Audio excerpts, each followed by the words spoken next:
మీ అందరికీ ప్రభు నామమున వందనాలు చెల్లిస్తున్నాను.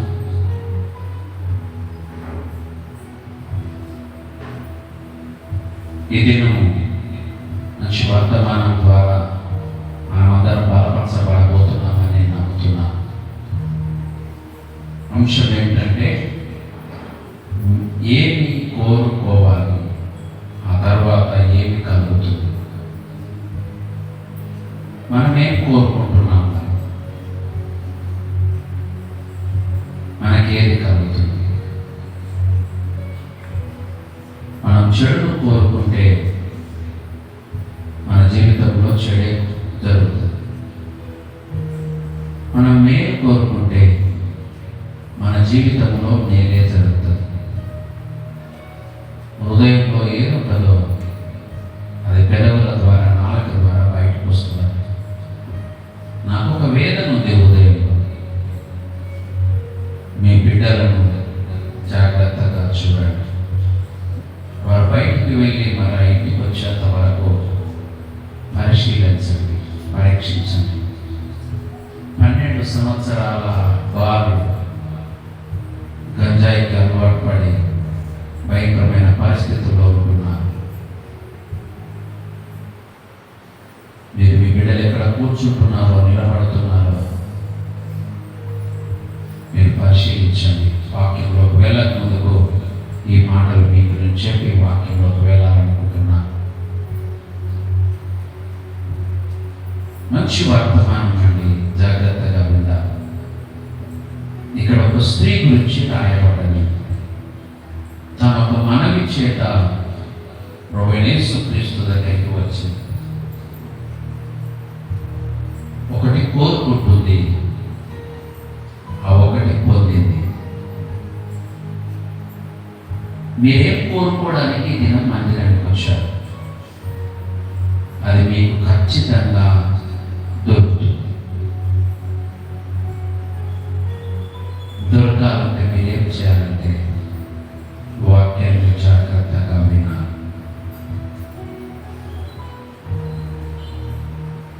మత్తయి సువార్త 15వ అధ్యాయం 21 నుండి 28 వచనాల వరకు చదువుకున్నాం. 28వ వచనం చదువుతాను, వినండి. అందుకు యేసు, అమ్మా, నీ విశ్వాసము గొప్పది, నీవు కోరినట్టే నీకు అవునుగాక అని ఆమెతో చెప్పాడు. ఆ గడియలోనే ఆమె కుమార్తె స్వస్థత నొందెను అంటున్నాడు. ఆ గడియలోనే, ఈ గడియలోనే మీరేది కోరుకుంటారో అది అవునుగాక అన్నవారు, విన్నవారు, అది విశ్వసించిన వారు ఒకసారి గట్టిగా చప్పట్లు కొట్టారు.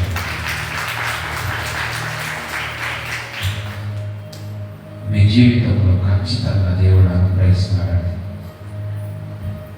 ఆమె కోరిక ఒకటే, నా బిడ్డ ధైర్యము పట్టింది, ఆ ధైర్యము పట్టిన బిడ్డ స్వస్థత పొందాలి అని. ఈ దినం మీ బిడ్డల కోసం, వారి బిడ్డల కోసం, వారి కుటుంబాల కోసం మీరు ప్రార్థించండి. మీరు దేవుని అడగండి. కుమార్తెలు, కుమారుడు కలిగిన బిడ్డల ధైర్యము పట్టిన బిడ్డను, ఆ ధైర్యము వదిలించడానికి ప్రభు దగ్గరికి వచ్చింది. మౌనంగా ఉండలేదు. ధైర్యము పట్టిన ఆ బిడ్డను తీసుకొని వచ్చి మౌనంగా ఉండలేదు. అక్కడ ఏం చేస్తుంది? ఆమె కేకలు వేస్తుంది. ఏం చేస్తుంది? ఏం చేస్తుంది? ఏం చేస్తుంది? ఏం చేస్తుంది? కేకలు వేస్తుంది. ఏమనంటే, అయ్యా, నా బిడ్డ ధైర్యము పట్టి పిచ్చి పిచ్చి చేస్తుంది. ఎవరికి వినడం లేదు. ఏం చెప్పినా తనతో ఏమి గ్రహించే శక్తి లేని స్థితిలో ఉందయ్యా. నా బిడ్డను ముట్టయ్యా. అక్కడ ఒక అద్భుతం జరిగింది. ఏంటంటే, యేసు ప్రభు ఏమి మాట్లాడకుండా ఊరకొండెను అని రాయబడింది. సంరక్షణ అక్కడ కూర్చో మాట్లాడేది కదా.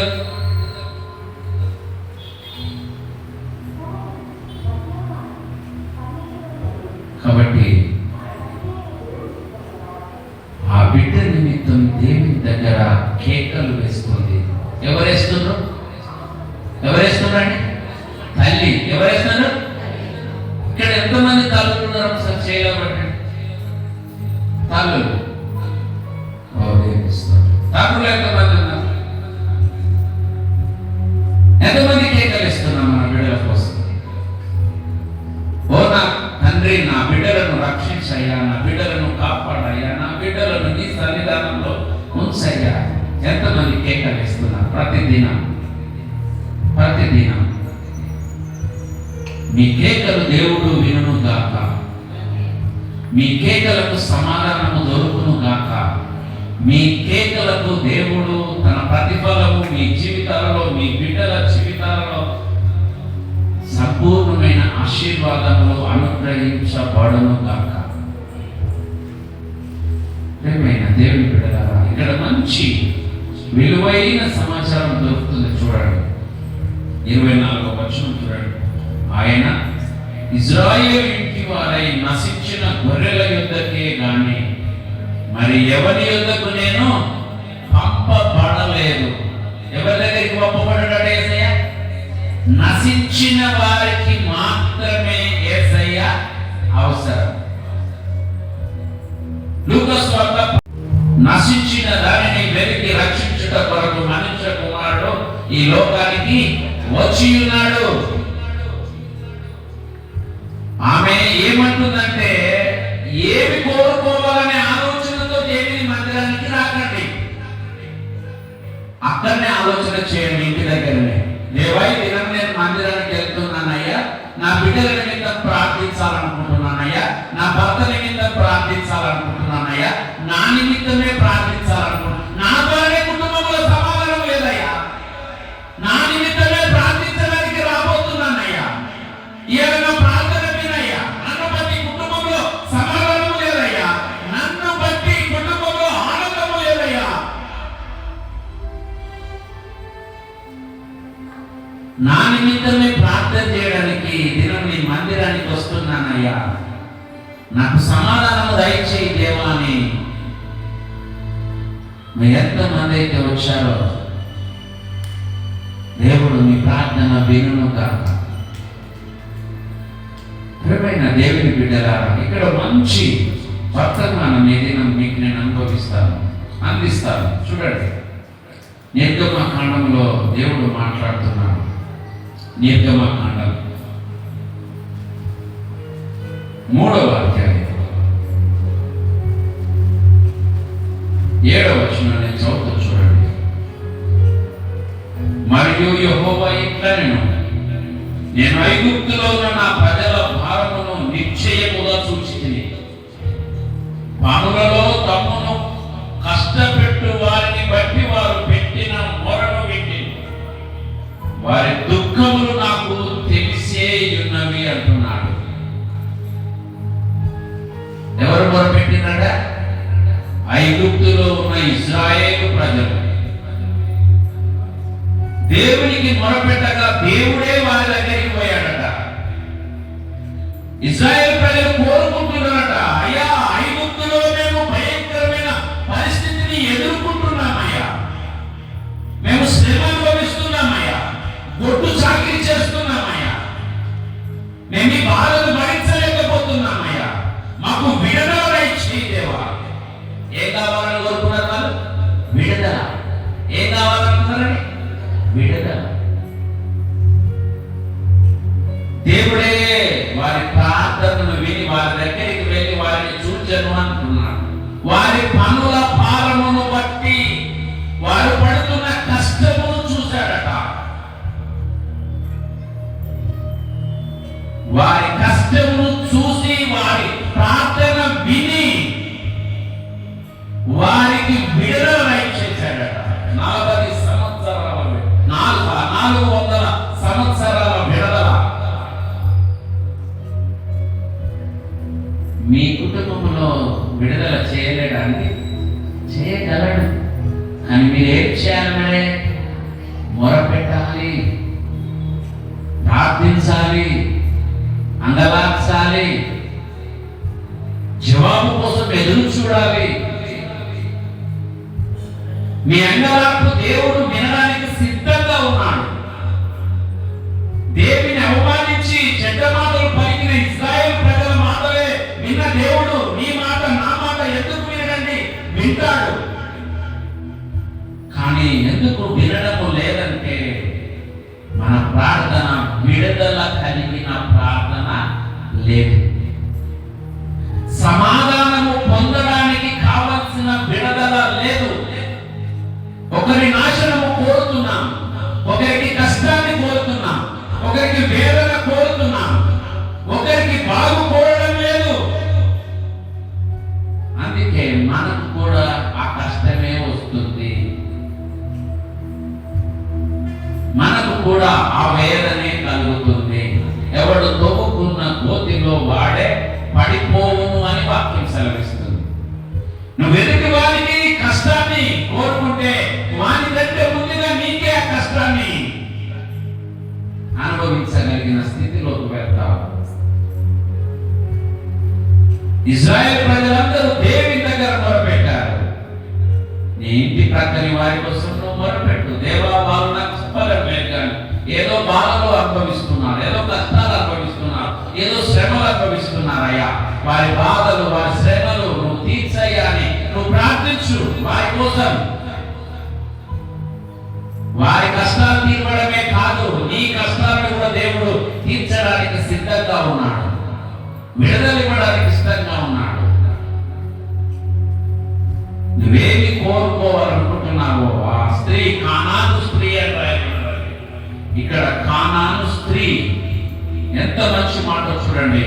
యేసు అక్కడ నుండి బయలుదేరి తూరు సీదోనుల ప్రాంతములకు వెళ్ళగా ఇదిగో ఆ ప్రాంతము నుండి కానాను స్త్రీ ఒకటి వచ్చి, ప్రభువా, దావీదు కుమారుడా, నన్ను కరుణింపుము, నా కుమార్తె దయ్యము పట్టి బహు బాధపడుతున్నదని కేకలు వేసెను అంటున్నాడు.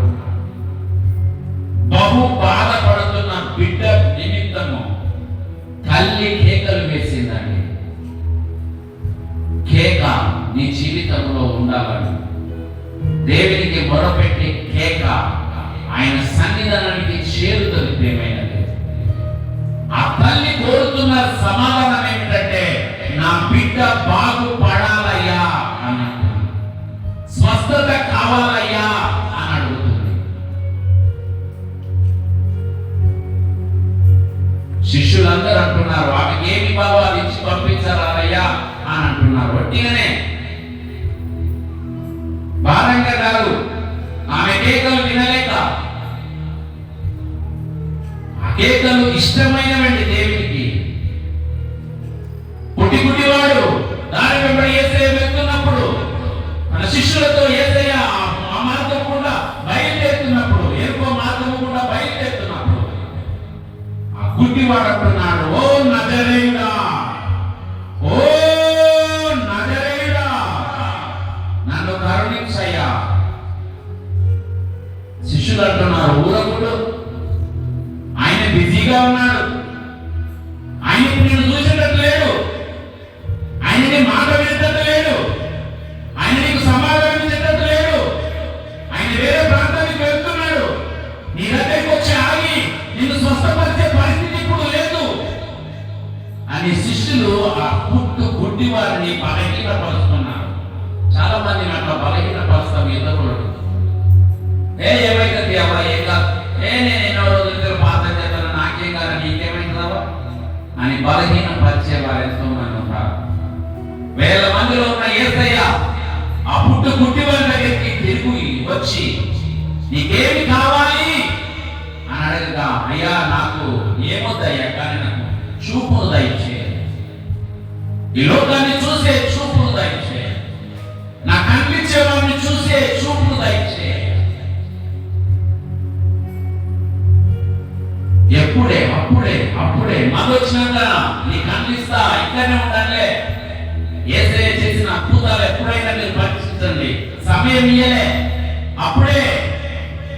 ఇప్పుడే జరుగుతాయండి మీ జీవితంలో. మీరు ఏది కోరుకొని సేవకుడు చేతులు ఇచ్చినప్పుడు ప్రార్థించారో ఆ ప్రార్థన మీరు కోరుకుంటే అది నిజమైతే, ఆ ప్రార్థన, ఆ మనవి అది దేవుని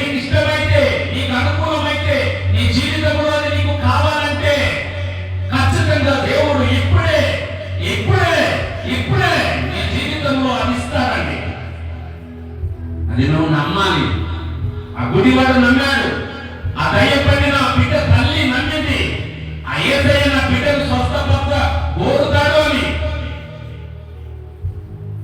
నమ్మాలని. నమ్మితే నువ్వు పొందుతావు.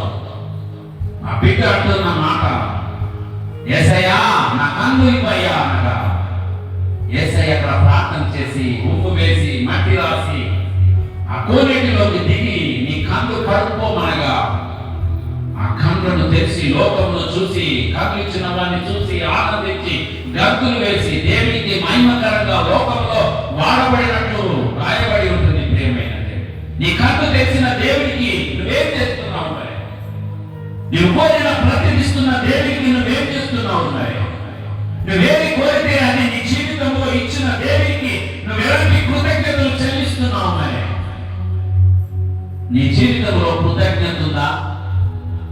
నీ జీవితంలో కృతజ్ఞతలు లేకపోతే 9 మంది ఎక్కడ అనే స్థితిలోనే నీవు ఉంటావు. వ్యర్థమైన మాటలు నీ నోటిలోనే ఉంటాయి. నువ్వేది కోరుకుంటే అది నీకు వస్తుంది. నువ్వు మంచి కోరుకుంటే మంచి నీ జీవితంలో జరుగుతుంది. చెడు కోరుకుంటే నీ జీవితంలో చెడే జరుగుతుంది. ఒకరి ఎడల నీ జీవితంలో ఎప్పుడు చెడు కోరుకోకు. ఒకరి జీవితంలో ఎప్పుడు నువ్వు బాగు కోరడానికి సిద్ధంగా ఉండు. వాడు నీకు శత్రువులైనా సరే అప్పుడు నీ జీవితంలో దేవుడు గొప్ప కార్యం చేస్తాడు, విడుదలిస్తాడు. దేవుడు మొదటి విడుదలిస్తే ఏం జరుగుతుంది? మరి విడుదలిస్తే ఏం జరుగుతుందట? అక్కడ రాయబడ ఏం జరుగుతుందట? ఆనందం కలుగుతుంది. ఏం కలుగుతుంది? ఆనందం కలుగుతుంది. ఓ భయంకరమైన వ్యాధి వచ్చింది, ఆ వ్యాధి నుండి విడుదల కలిగినాం. 15 రోజుల నుంచి మంచినీళ్ళు తాగలే, 15 రోజుల నుంచి నోరు ఎత్తుకుపోయింది, 15 రోజులు హాస్పిటల్లోనే ఉన్నాము, 15 రోజుల నుంచి ఏమి చేయలే, ఏమి తాగలే, ఏం చేయలే. ఆ వ్యాధి నుండి విడుదల కలిగింది. ఆ వ్యాధి నుండి విడుదల కలగగా దాహం వేసింది. ఆ వ్యాధి విడుదల కలగగానే ఆహారం కలిగింది.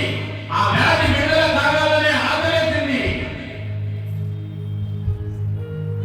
ఆ విడుదల కలిగిన శరీరానికి ఆహారం దొరికినప్పుడు, ఆ విడుదల కలిగిన శరీరానికి ఆ నీరు దొరికినప్పుడు కలిగే ఆనందం ఎంత అద్భుతంగా ఉంటుందో ఒక్కసారి నీ జీవితంలో ఒకవేళ అనుభవించుంటే అది నీకు తెలుస్తుంది. నా జీవితంలో నేను 10వ తరగతి చదువుతున్నప్పుడు టైఫాయిడ్ తో బాధపడ్డాను. 15 రోజులు హాస్పిటల్లో ఉన్నాను. ఓన్లీ గ్లూకోజ్ ద్వారానే విడుదల కలిగింది. బస్ స్టాండ్కి వచ్చాను. నా పక్కన ఒక ఆయన వచ్చి సిగరెట్ తాగాడు.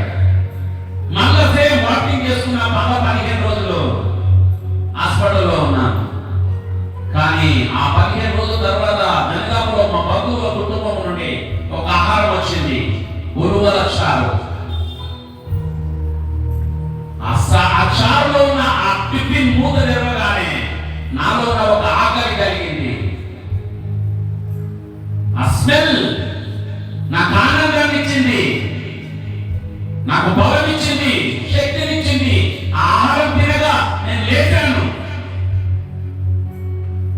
విడుదల కలగగా ఆనందం వస్తుంది. ఐగుప్తు నుండి ప్రజలు బయటికి రాగానే ఆనందం వచ్చింది, కేకలు వేశారు.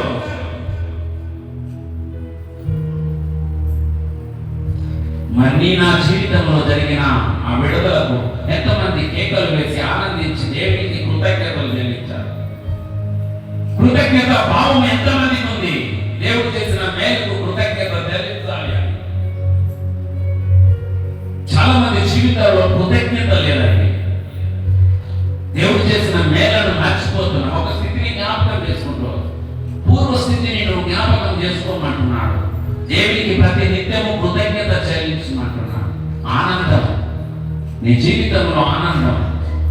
ఇక్కడ ఈ బిడ్డ తెలియజేసిన మాట 28వ వచనంలో అంటున్నాడు, అందుకు యేసు, అమ్మా నీ విశ్వాసము గొప్పది, నీవు కోరినట్టే నీకు అవును కాక అని ఆమెతో చెప్పారు. ఏం కోరుకుంది ఆమె? మరి నీ బిడ్డ స్వస్థత పొందును కాక అంటే అక్కడ దేవుడు ఒక జ్ఞానంతో కూడిన ఆశీర్వాదం ఇచ్చాడు. నువ్వు కోరుకున్నదే అవును కాక, నువ్వేది కోరుకుంటావో అదే అవుతుంది. ఆ బిడ్డ కోరుకున్నది, నా బిడ్డలో ఉన్న ధైర్యము వెళ్ళిపోవాలి.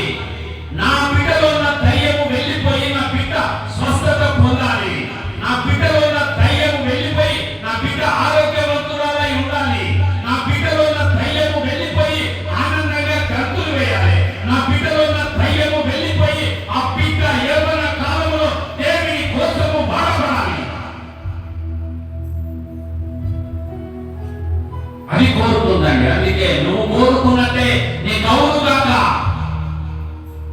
అని ఆమెతో చెప్పాను. ఆ గడియలోనే ఆమె కుమార్తె స్వస్థత మందెను అంటున్నాడు. నువ్వు నిజంగా కోరుకుంటే నీ బిడ్డల జీవితాలలో వెలుగు వస్తుందండి. నువ్వు నిజంగా నీ బిడ్డల నిమిత్తం నువ్వు కోరుకుంటే నీ బిడ్డలకు ఏమి కావాలని నువ్వు కోరుకుంటున్నావో ఆ స్థితిలో దేవుడు ఖచ్చితంగా నిలబెడతాడండి.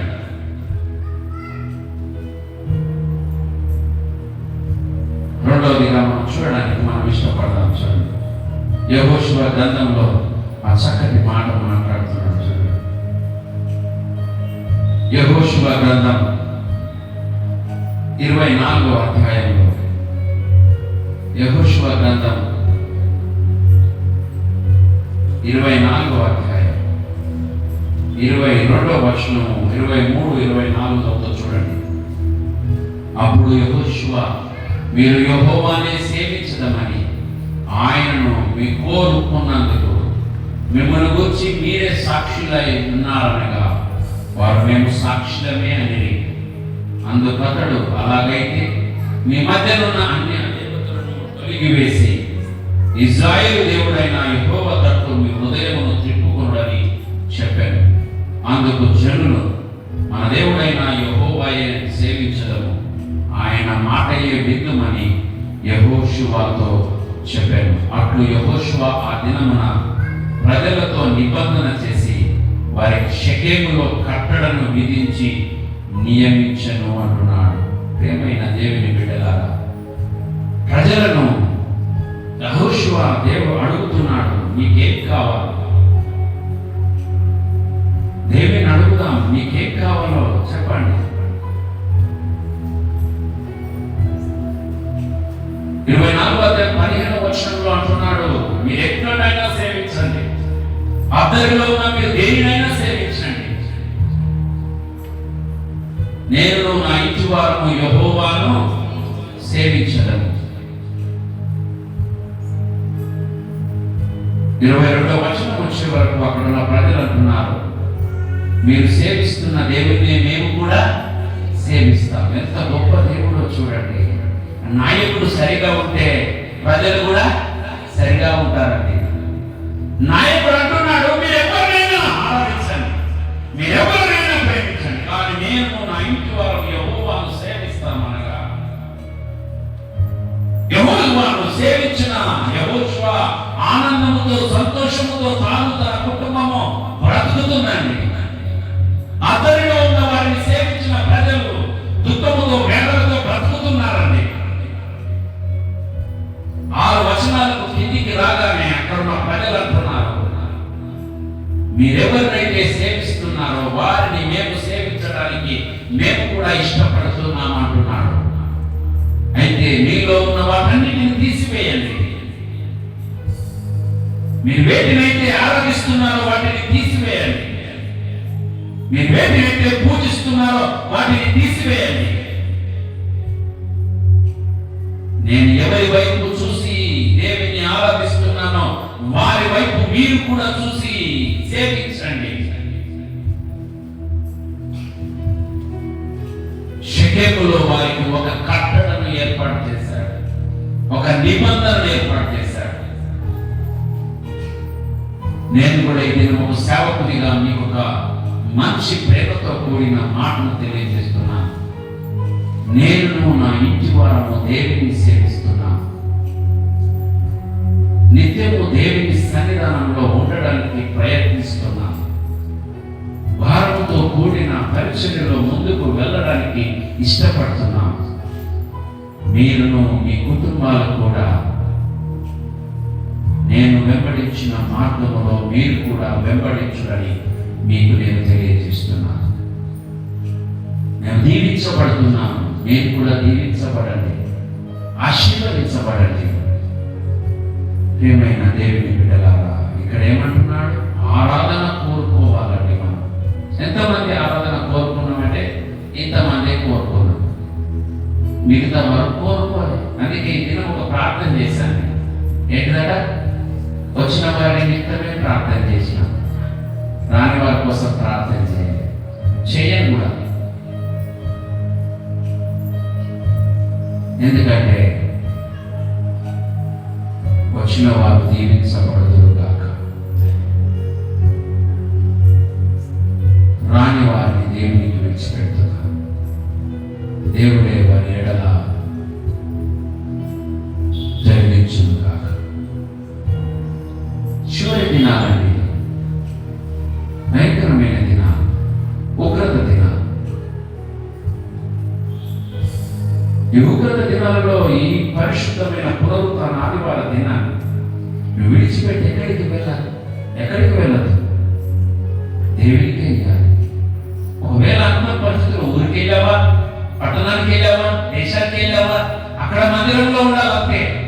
అది ఏ డినామినేషన్ అయినా సరే, ఏ సేవకుడైనా సరే, నువ్వెక్కడికి వెళ్ళావు అక్కడ ఆ గ్రామంలో, ఆ పట్టణంలో, ఆ దేశంలో దేవుని మందిరంలో ఆదివారం ఖచ్చితంగా గడపాలి. ఇది దేవుని దినం, ఇది నీ దినం కాదు, నా దినం కాదు. మనం ఇష్టం వచ్చినట్టు ఉండడానికి మార్త ఉండకండి. మార్త యేసు ప్రభు ఇంటికి వచ్చిన క్షణం నుండి పోయేంత వరకు వంట చేసుకుంటూనే ఉన్నది. తాను వెళ్ళిపోవడమే కాదు, మరియను కూడా రమ్మంటుంది. ఎవరికి చెప్తుంది? మళ్ళా యేసయ్యకే చెప్తుంది. యేసయ్యా, నీకేమైనా న్యాయం అయ్యా? నేను ఇంత పని పెట్టుకుంటే నీ కాళ్ళ దగ్గర కూర్చున్న మరియమ్మ ఒక్కసారన్నా నాకు సహాయం చేయమని చెప్తలేవు. ప్రేమైన దేవుని బిడ్డలారా, మీరు మరియమ్మలాగా దేవుని మందిరంలో ఉన్నారు. మార్తలందరూ దేవుని మందిరపు అవతల ఉన్నారు. మీరందరూ సుక్కరి వలె దేవుని మందిరంలో ఉన్నారు. రాని వారందరూ పరిశీలన వలె దేవుని మందిరపు అవతల బ్రతుకుతున్నారు. ఈ దినం ఒక అవకాశం, మీకు ఒక మంచి అవకాశం. మీ కుటుంబంలో ఎవరు రాలేదో వారు రావడానికి కోరుకోండి, కన్నీళ్ళు దాచండి. ఇదే దినం. మీ కుటుంబంలో విడుదల కావాలి, ఆనందమైన కేక కావాలి, మీ కుటుంబంగా దేవుని మందిరంలోకి రావాలి అంటే ఈ దినం అదే కేక. ఓ దేవా, నా ఇంట్లో ఉన్న వారందరూ మందిరంలో ఉండును గాక, నా భర్త మందిరంలో ఉండును గాక, నా పిల్లలు మందిరంలో ఉండును గాక, నా అత్త మందిరంలో ఉండును గాక, నా కుటుంబంలో ఉన్న వారందరూ మందిరములో ఉండును గాక అని కోరుకోండి. విడుదల కలుగుతుంది. ఏమంటున్నాడు? ఆరాధన కోరుకోవాలి. మరి ఆరాధన కోరుకోండి ఏమొచ్చిందట? ఏం కలిగిందట? మేలు కలిగిందట. ఆరాధన చేసుకుంటూ వెళ్తే మేలండి. ఎరుకో గోడల చుట్టూ ఏం చేశారు? ఆరాధన చేశారు మౌనంగా. ఆరాధన చేశారు మౌనంగా. ఎరుకో గోడల చుట్టూ మౌనంగా ఆరాధన చేశారు. ఒక్కసారి లాస్ట్కి ఏం చేశారు? కేకలు వేశారు, బూరలు ఊరారు. ఆ ఎరుకో గోడలు ఏమైపోయాయి? బ్రతలైపోయింది.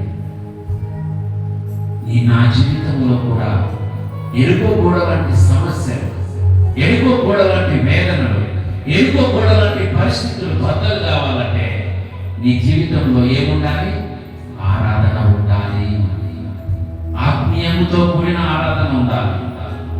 ఏదో వచ్చిపోయే ఆరాధన కాదండి, ఆత్మీయతతో కూడిన ఆరాధన ఉండాలి. ఎప్పుడైతే ఆత్మీయతతో కూడిన ఆరాధన ఉంటుందో, నీవే ప్రార్థన అయితే చేస్తావో ఆ ప్రార్థన ఎరుకో గోడ లాంటి సమస్యలను తుత్పనీయంగా చేసి నీ జీవితంలో ఆశీర్వాదాన్ని దేవుడు అనుగ్రహించడానికి ఇష్టపడతాడు. ఆరాధన చేస్తే మేలు కలుగుతుందండి, మేలు కలుగుతుంది. ఆరాధన చేయండి. దేవుని మందిరానికి వచ్చి మౌనంగా ఉండకండి. ఆరాధనలో పాల్గొనండి, ఆత్మీయతలో పాల్గొనండి. పూర్ణ హృదయంతో, పూర్ణ ఆత్మతో, పూర్ణ వివేకంతో, పూర్ణ సత్యంతో మీరు ఆరాధనలో పాల్గొనండి. ఇష్టంతో రండి, దీవెనతో వెళ్తారు. కష్టంతో రాకండి, దేవుని ఆశీర్వాదాలు పోగొట్టుకోకండి. మీరు కష్టంతో వస్తే మీరు చేసిన ప్రార్థన దేవుని సన్నిధానానికి వెళ్ళదండి. నీకు మేలు కలగదు. ఒకటే కోరుకోవాలి, నా కుటుంబానికి మేలు దయచేయదేవా, నా వ్యక్తిగత జీవితానికి మేలు దయచేయదేవా, నా ఇంటి పక్కన ఉన్న వారికి మేలు దయచేయదేవా అని ప్రార్థన నీ ఇంటి పక్కన ఒక కొట్టుకునే భార్య భర్తలు ఉన్నారనుకోండి, రాత్రి రాగానే పెళ్ళి అవుతుంది, నీకు నెమ్మది ఉంటుందా అండి? ఒక ఇంటికి పోతే ఆ ఇంటికి ఓడే వచ్చేది ఒక సుట్ట వాసన వస్తుంది. ఏ వాసన ఉంటుంది? వాళ్ళ ఇంట్లో పోయి కూర్చోగానే దయచేసి వాళ్ళనుకున్నారు పక్కలో, ఇంటి పక్కలో సుట్ట వాసన ఉంటుంది. వాళ్ళని అడిగిన ఏంటా వాసన ఏంటంటే పక్కలో అని చూపెడుతున్నా. ఆ సుట్ట వాసన పోయి రోజు ఎంత ఆనందంగా ఉంటుందో కదా, ఎంత సంతోషంగా ఉంటుందో, ఎంత ఆనందంగా ఉంటుందో. ఒక చుట్ట వాసనే భరించలేని పరిస్థితిలో ఉంటున్నాం మనం. మన చుట్టుపక్కల ఆనందం లేకపోతే మనకు కూడా ఆనందం ఉండదండి. మన చుట్టుపక్కల కూడా ఆనందాన్ని కోరుకోవాలి. మన చుట్టుపక్కల కుటుంబాలలో కూడా ఆనందం ఇయ్యి దేవా, అప్పుడు మేము కూడా హాయిగా బ్రతుకుతాం దేవా అని ప్రార్థన చేయాలి. ముగిస్తాను చూడండి. మూడవదిగా మత్తయి సువార్త, అదే మత్తయి సువార్త 19వ అధ్యాయానికి వెళ్దాం. 19వ అధ్యాయం 21వ వచనం చదువుతా వినండి. అందుకు యేసు, నీవు పరిపూర్ణమగుటకు కోరిన ఎడల పోయి నీ ఆస్తిని అమ్మి బీదలకేమో, అప్పుడు పరలోకమందు నీకు ధనము కలుగును గాక. నువ్వు వచ్చి నన్ను వెంబడించమని అతనితో చెప్పాను. పరిపూర్ణత కోరుకోవాలండి. మొదటి ఏం కోరుకోవాలి? విడుదల కోరుకోవాలి. రెండవది ఆరాధన కోరుకోవాలి. విడుదల కోరుకుంటే ఆనందం వస్తుంది, ఆరాధన కోరుకుంటే మేలు వస్తుంది. మూడవది పరిపూర్ణత మనం కోరుకుంటే మనకు పరలోకంలో స్థానం దొరుకుతుంది. పరిపూర్ణత కావాలండి. ఇక్కడ అంటున్నాడు, ఎంత మంచి మాట కదండి. ఏమంటున్నాడో చూడండి. అందుకు యేసు, నీవు పరిపూర్ణుడ వంకకు కోరు నా ఎడల పోయి నీ ఆస్తిని అమ్మి బీదలకి, అప్పుడు పరలోకమందు నీకు ధనము కలుగును. నీవు వచ్చి నన్ను వెంబడించుమని అతనితో చెప్పగా చెప్పాను. 22వ వచనం, అయితే ఆ యవనస్తుడు మిగుల ఆస్తి గలవాడు కనుక ఆ మాట విని వ్యసన పడుచు వెళ్ళిపోయేను అంటున్నాడు. ఏమైనా దేవుని బిడ్డలారా, పరలోక రాజ్యం కావాలంటే ఆస్తి అంటే మాకు మంచి కొటేషన్ ఇచ్చాడు పాస్టర్ గారు. మాట ఏంటి కదా, ధనం ఉంటే తప్పులేదు, ఎంత ధనం ఉన్నా పర్లేదు, ఎంత ధనం ఉన్నా పర్వాలేదు, ధనాపేక్ష ఉండకూడదు. అంటే వాళ్ళు కూడా నాకే కావాలనుకునేది ధనాపేక్ష. ధనం ఉంటే తప్పులేదు, ధనవంతులుగా ఉంటున్నాడు దేవుడే కోరుకుంటాడు కదా, ధనం తప్పులేదు. కానీ ధనాపేక్ష, చుట్టుపక్కల ఉన్న బంగారం నా ఇంటికి రావాలని పూజలు చేయకండి, పాదం చేయకండి. ఆమెకు 4 తులాలు ఉంది, ఆయనకి అక్కలు ఈ మధ్యలో రైతు దళిత బంధు వచ్చి ఆమె 4 తులాలు కొనుక్కున్నది, 3 తులాలు కొనుక్కున్నది, 2 తులాలు కొనుక్కున్నది, ఆమె 6 తులాలు కొనుక్కున్నది. ఏ కొనుక్కోలేదు దేవా, ఏసయ్యా ఏసయ్యా ఏసయ్యా ఏసయ్యా. ఈ నలుగురిలో ఈ 12 తులాలు నా ఇంటికి వచ్చి ఎత్తన రాని ఏమన్నా కానీ వాళ్ళలో ఉన్న ఆ బీరువాలో ఉన్న బంగారం అంతా నా దగ్గరికి రావాలని ధనాపేక్ష మాత్రము వద్దండి. నీకుంటే దేవుడు ఇస్తాడు, ఇవ్వకపోయినా దేవుడికి వందనాలు చెల్లించండి. లేని ఎడల నువ్వు ధన్యురాలు అంటున్నాడు. నీకు ఏ భయం ఉండదండి. ధనం లేకపోతే భయం ఉండదు, బంగారం లేకపోతే భయం ఉండదు, నిద్ర హాయిగా పోతావు కదా. ఒక సహోదరి కోరుకో, ఆ కథ చెప్పమన్నాడు. మనందరికి తెలుసు కానీ ఒకటి చెప్పి నేను ముగిస్తాను, సమయం ఉంది. ఇంకా ఒక ధనవంతుడు, ఒక దరిద్రుడు. ఆ ధనవంతునికి చాలా ఆస్తి ఉంది కానీ విశ్రాంతి లేదు. ఒక దరిద్రునికి ఏమి లేదు కానీ విశ్రాంతి, నెమ్మది ఉన్నది. ప్రతిరోజు చూస్తున్నాడు ఆ ధనవంతుడు తన బిల్డింగ్ పైన కింద గుడిసెలో ఉన్న ఆ దరిద్రుడికి ఏం లేదు, తాటాకులు లేవు. వానొస్తే తడుస్తుండు, ఎండొస్తే ఎండుతుండు, చిరిగిపోయిన గుడ్డలు మాత్రమే ఉన్నాయి. ఒక బొచ్చ వచ్చే తప్ప ఏం లేదు. 4 ఇళ్ళకు పోతుంటే వాడు తోచుకుంటాడు, హాయిగా తింటాడు, పంటాడు, గుర్రు కొట్టుకుంటూ పంటాడు. ఏం కొట్టుకుంటా? గుర్రు కొడతాడు. ఆ ధనవంతుడు ప్రతిరోజు చూస్తుండు. ఒకరోజు ఆలోచన చేశాడు, తన పనితో అడిగాడు, ఏదిరా వాడు హాయిగా నిద్రపోతాడు, నాకు నిద్ర వస్తలేదు అంటే, నాసుని పని ఉన్నట్టున్నాడు వాడు. ఆయనకు సలహా ఇచ్చింది ఏంటంటే, వారిని పిలిచి ఒక ₹1,00,000 ఇచ్చి పంపి అన్నాడు. తెల్లారి పనుని పిలిచి, ఈ దరిద్రుడికి పిలిచి, అరే ఒక ₹1,00,000 తీసుకొని పోరని ఇచ్చిండట. వాడు ఏం చేసిందంటే ఇటువంటి ఖర్చులా ఆ ₹1,00,000 కట్టుకున్నాడు. ఎందుకంటే మనకి ఏడబట్టుకోవాలో తెలియదు ₹1,00,000. ఆ చిరిగిపోయిన బట్టల కట్టుకొని మూట కట్టుకొని చేసుకొని పోయి ఆ సూరు పెట్టిండు. ఎడగట్టిండు? ఆ సూరు పెట్టిండు. ఎప్పుడైతే సూరు కట్టిండో వాని కూడా నిద్ర లేకుండా అయిపోయింది. 4 గడుపుకొని ఛాయిగా నిద్రపోయి గుర్రు గుర్రు గుర్రు గుర్రు అని పండుకునేటోని కూడా వానికి కూడా నిద్ర లేదు. అప్పుడు ఆ మీటింగ్ మీరు రన్ అవుతున్నట్ట, ఓహో ఇదా అసలు సంగతి. ధనాపేక్ష ఉంటే ఏముండదు? విశ్రాంతి ఉండదు. ధనం ఉంటే తప్పు లేదండి, ఎంత నచ్చుకోండి. ఈ గ్రామానికి పోయినంత డబ్బు నీ దగ్గర ఉన్న నష్టమేం లేదు. కానీ ఎదుటి వాని ధనాన్ని మాత్రము కోరుకో. ఎదుటి వాని దేనిని ఆశించకూడదు అని రాయబడ్డది.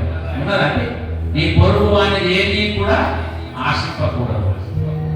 నువ్వెప్పుడైతే నీ ధనం ఎంత ఉన్నదని జీవించబడతావు, ఇంకా జీవించబడతావు, ఇంకా జీవించబడతావు, ఇంకా జీవించబడతావు. నువ్వు ఎదుటి వాళ్ళు ఎప్పుడైతే కోరుకుంటావో నీకున్నది కూడా తగ్గకుండా వస్తుంది. ఇక ఆఖరికి బిగారి బయట ధనాపేక్ష సమస్త మూలములకు కీడు. ధనము ప్లస్ అపేక్ష, ధనాపేక్ష ఇది ఏంటంటారట? కీడు అంటారట. ఆ కీడు ఏమైపోతుందట? మరణమే తెప్పిస్తుందట. ఏమవుతుందట? ఆఖరికి మరణమే. ఆ యవనస్తునితో చెప్పింది యవనస్తునికి అర్థం కాలే. అక్కడ అసలు విషయం అతనికి ఉన్న ధనాపేక్ష విడిచిపెట్టి రమ్మన్నాడు. అంటే ధనం కాదు. యేసయ్య చూశాడు, ఏమని అడిగాడు? అయ్యా నీతో వస్తా నేను. ఆ ఊగులాట, ఆ పరిస్థితి అంత కొంతమంది నాయకుల దగ్గర ఈ నాయకుడు సపోర్ట్ చేయడు. నాయకుడు ఎట్టుకున్న ఆగమాగని చెప్తారు. చూసారు ఎక్కడ? హాస్పిటల్ పోతే డాక్టర్ కాంపౌండ్ కాంపౌండర్లే ఆగమాగని చెప్తారు.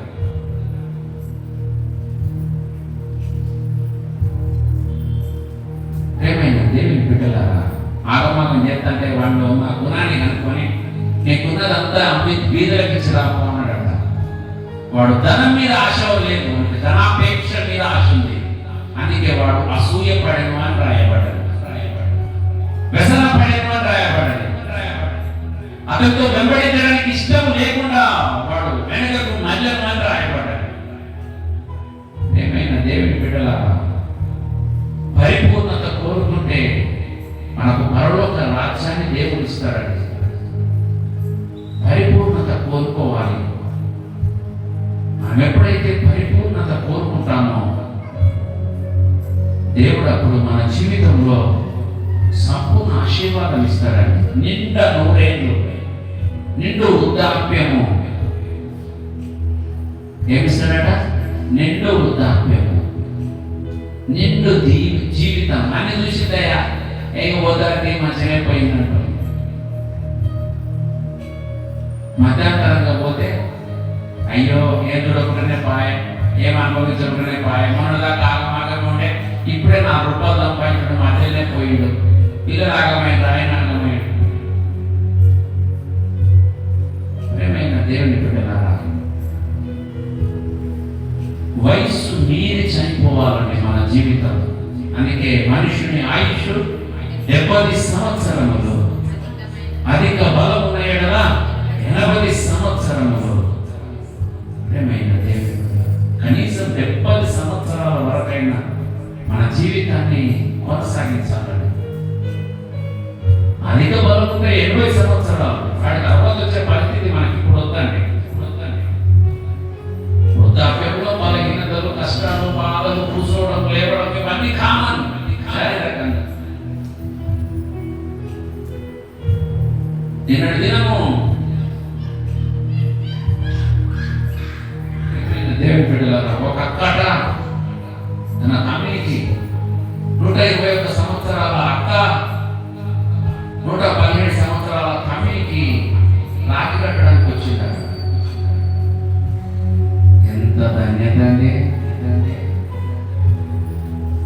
చూసారా భావం ఎంతగా ప్రేమ ఉంటుందో.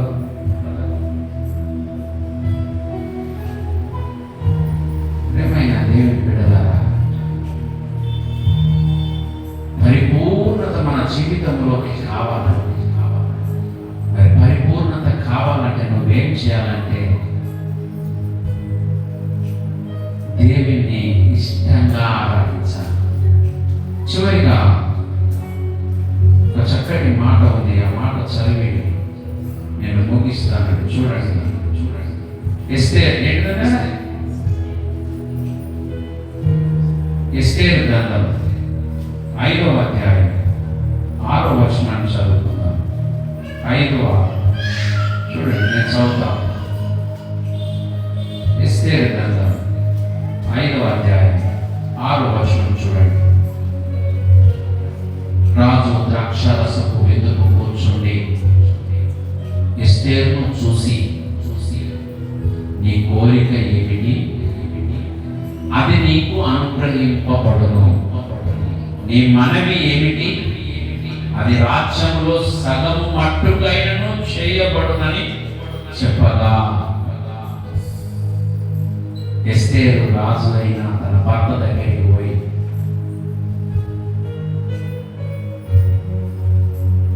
వస్తకి చేసినట్టు చేయకుండా దీనత్వముతో, దేంతో దీనత్వముతో రాజు దగ్గర నిలబడి విందుకు పిలుస్తుంది. దయాలత్వముతో రాజు దగ్గరికి వెళ్ళింది.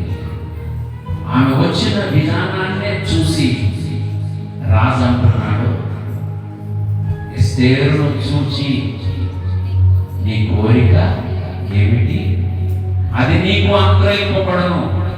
నీ మనవి ఏమిటి, అది రాజ్యంలో సగము మట్టుకైనను చేయబడునని చెప్పగా ఎస్తేరు ఇలా చెప్తున్నాడు. చూడండి 7వ వచనంలో, ఎస్తేరు ఇలా ప్రత్యుత్తరం ఇచ్చారు, రాజు అయిన తమ దృష్టికి నా ఎడల దయ కలిగి నా మనవి చొప్పునను నా కోరిక చొప్పునను జరిగించుట రాజు అయిన తమకు అనుకూలమైతే. ఎంత బ్రతికిలాడుతుందో చూడండి. ఈ లోకంలో ఉన్న భార్యలాగా అడుగుతలేదు, నువ్వు ఇది లేకపోతే నీ పని కథం. ఈ దినాల్లో జరుగుతున్న పరిస్థితి ఊరికే చెప్పలేదు, ఎందుకంటే అది బాగాలేదు పరిస్థితి. అది ప్రజలలోకి వెళ్ళిపోతూ ఇంకా బలహీన పరుస్తుందని నేను చెప్పలేకపోతున్నాను. కానీ ఆమె అంటున్నది చూడండి, ఎంత మంచి మాట. నా మనవి చొప్పునను నా కోరిక చొప్పునను జరిగించుట రాజు అయిన తమకు అనుకూలమైతే, రాజు అయిన తామును ఆమాను మీ నిమిత్తము నేను చేయబో విందుకు రావలను. రాజు అయిన తాము చెప్పినట్లు రేపటి దినమున నేను చేయును. ఇదే నా మనవనియు నా కోరికను. 9వ వచనం చూడండి. ఆ దినమందు ఆమాను సంతోషించి మనోహలాసము గలవాడై బయలు వెళ్ళి రాజు గుమ్మమునందుకు మొర్దుకై తన్ను చూచియు అతడు లేచి నిలవక కదలక ఉన్నందున మొర్దుకై మీద బహుగా కోపించెను. ఇక్కడ జరిగిన గొప్ప విషయం ఏంటంటే, మొర్దుకై నిమిత్తము ఆమాను ఏ ఊరైతే ఏర్పాటు చేశాడు, మొర్దుకైకి చేసిన ఉరి ఎవరికి అది ఉరిగా చేయబడదని ఆమానుకే చేయబడ్డది. విందుకు వేసింది, ప్రేమతో వేసింది, ఆశతో వేసింది. నీ ఇష్టమైతేనే అయ్యరా, ఇష్టం లేకపోతే వద్దయ్యా అన్నది.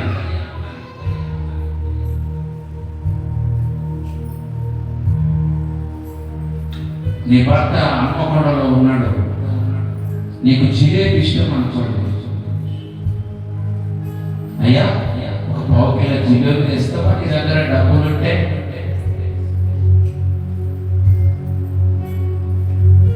అంటే ఎంత మంచి ఉంటావు. నువ్వు హన్మకొండ మొత్తం దిగుతావో, వరంగల్ దిగుతావో, కాకిపేట దిగుతావో, నాకు ఇష్టం లేదు, పావు కిలో జిలేబీ తెస్తేనే ఇంటికి రా, లేకపోతే లేదంటే ఎట్లున్నది? వాడు పైసలు ఉన్నది ఏదైనా ఆసక్తుడు అయితే నేనైతే ఖచ్చితంగా లేదు.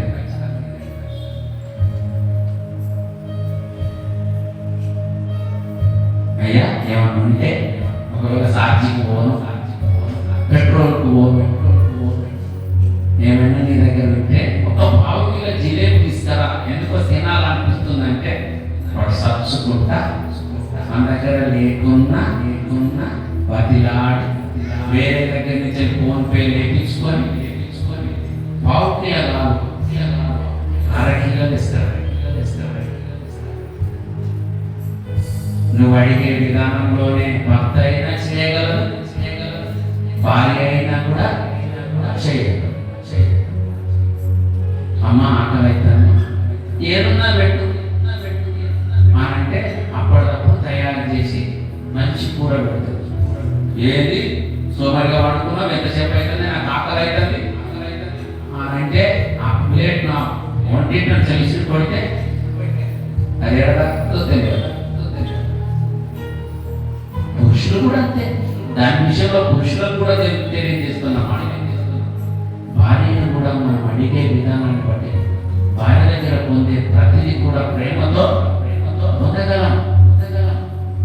దేవి దగ్గర కూడా అంతే.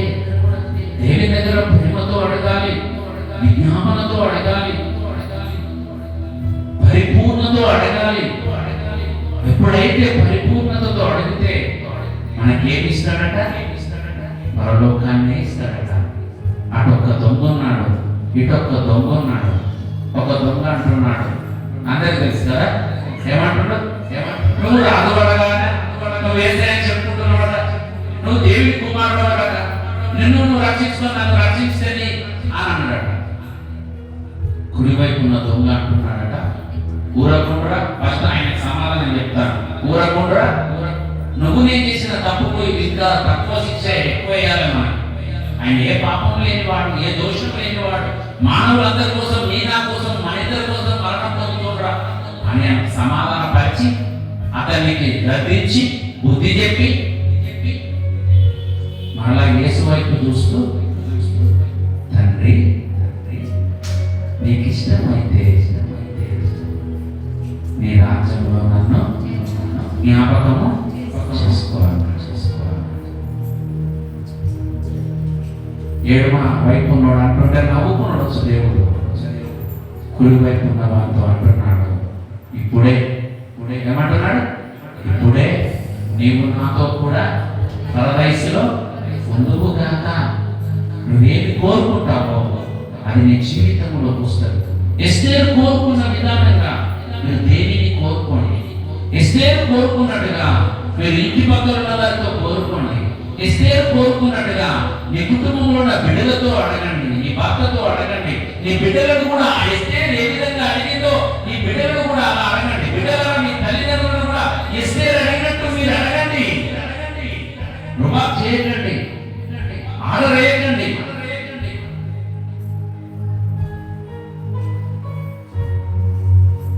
అది శాపం తెచ్చుకోవడం తప్ప ఏమి లాభం లేదా, అప్పులు తెచ్చుకోవడం తప్ప ఏమి లాభం లేదా, ఒక ముందు చిక్కుతో తలదించుకొని చేతులు కట్టుకునే పరిస్థితి తప్ప ఏమి లేదండి. జరగలేని పరిస్థితిలో ఉన్న పరిస్థితిలో ఒక దినం అవమానకరంగా నిలబడితే ఎంత భయంకరంగా ఉంటుందో జ్ఞాపకం చేసుకోండి. అందుకే ప్రియమైన దేవుని బిడ్డలారా, ఏమి కోరుకుంటున్నావు? నువ్వేం కోరుకుంటే దేవుడు అదే నీకు ఇస్తాడు. నువ్వేం కోరుకుంటే అదే నీకు దేవుడు అనుగ్రహిస్తాడు. నువ్వు విడుదల కోరుకుంటే నీకు ఆనందాన్ని ఇస్తాడు. ఆరాధన కోరుకుంటే నీకు మేలు కలిగజేస్తాడు. పరిపూర్ణత కోరుకుంటే పరలోక రాజ్యం ఇస్తాడు. ఎస్తేరు కోరుకున్నట్లు మీరు కోరుకోండి. యెహోషువ ఒక్కడు కోరుకున్నాడు ఆ ప్రజలను. ఆ ప్రజలందరూ కూడా యెహోషువ నడిచినట్టు నడిచారు. ఇజ్రాయెల్ ప్రజలు కోరుకున్నారండి విడుదల. వారి కష్టమును చూసి, వారు పడుతున్న వేదనను చూసి వారికి విడుదల ఇస్తూ చివరిగా పరిపూర్ణత కోరుకున్న ఆ ధనవంతునికి అతడు అసహ్యపడి వెళ్ళిపోయాడు. చాలా మంది ధనవంతులము ధనాపేక్ష ఉండకుండా చూసుకున్నారు. ధనం ఎంత, ఈ లోకాన్ని సంపాదించే ధనాన్ని సంపాదించుకోండి, తప్పేం లేదు. కష్టం చేసుకుంటారో సంపాదించుకుంటారు, వాళ్ళకి తప్పేం లేదు. మోసంతో సంపాదించుకుంటే మోసంతోనే పోతుంది, అది తర్వాత కష్టంతో నువ్వు కోటి రూపాయలు సంపాదించుకోవాలి, నీ ఇష్టం, నీవు అనుభవించే యోగ్యత నీకుంది. నీ కోటి కంటే పక్క వారి 10 రూపాయలు కూడా ధనాపేక్షతో కోరుకుంటే ఈ కోటి కూడా నీ దగ్గర ఉండదండి. 10 రూపాయలు, ఆ ఎదుటి వారి 10 రూపాయలు కూడా నాకే కావాలి అని నువ్వు ఎప్పుడైతే కోరుకుంటావో ఈ కోటి కూడా నీ నుండి దేవుడు తీసేస్తాడు. అప్పుడు నువ్వు ఆ 10 రూపాయలు దాని కంటే దిగంబరిగా దరిద్రంగా ఆయన ముందు నిలబెడతావు. కాబట్టి మంచిని కోరుకుందాం, మంచిని అనుభవిస్తాం.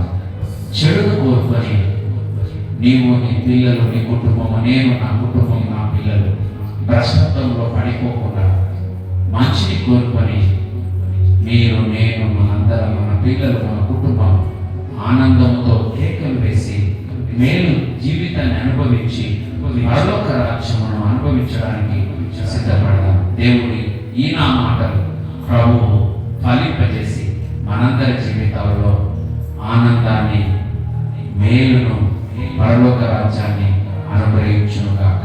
ఆమేన్. ప్రార్థన చేసుకుందాం, తలలు వంచుదాం.